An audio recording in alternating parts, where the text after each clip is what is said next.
Real estate professionals have adopted more digital tools over the last few years than at any point in the industry's history. Yet a majority of agents report feeling more overwhelmed and busier than they did before this software arrived. To be fair, many of these tools solve specific problems.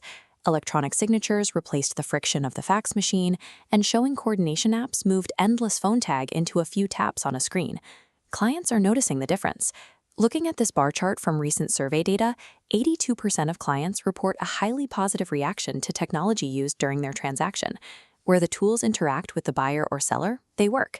This feeling of being overwhelmed stems from dropping tools into an unstructured workday.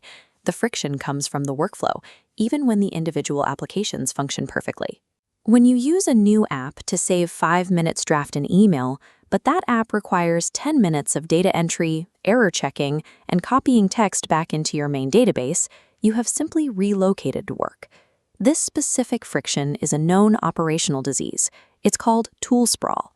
Tool sprawl occurs when businesses purchase overlapping software platforms, operate isolated systems, and habitually add new applications without retiring old ones.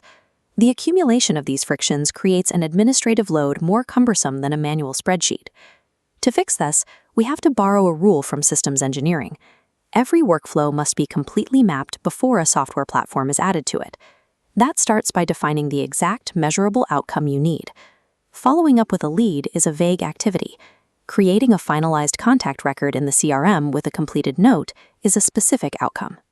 Next, you identify the single primary location where that final information must live.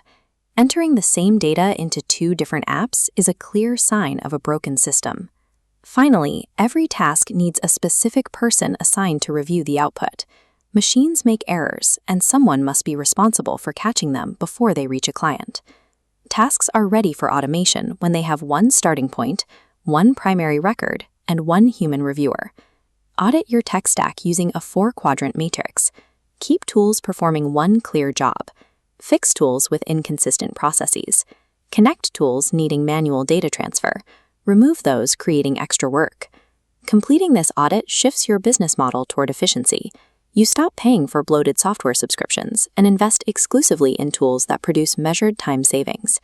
This same discipline applies to artificial intelligence. AI is an efficiency layer placed inside a clearly defined workflow.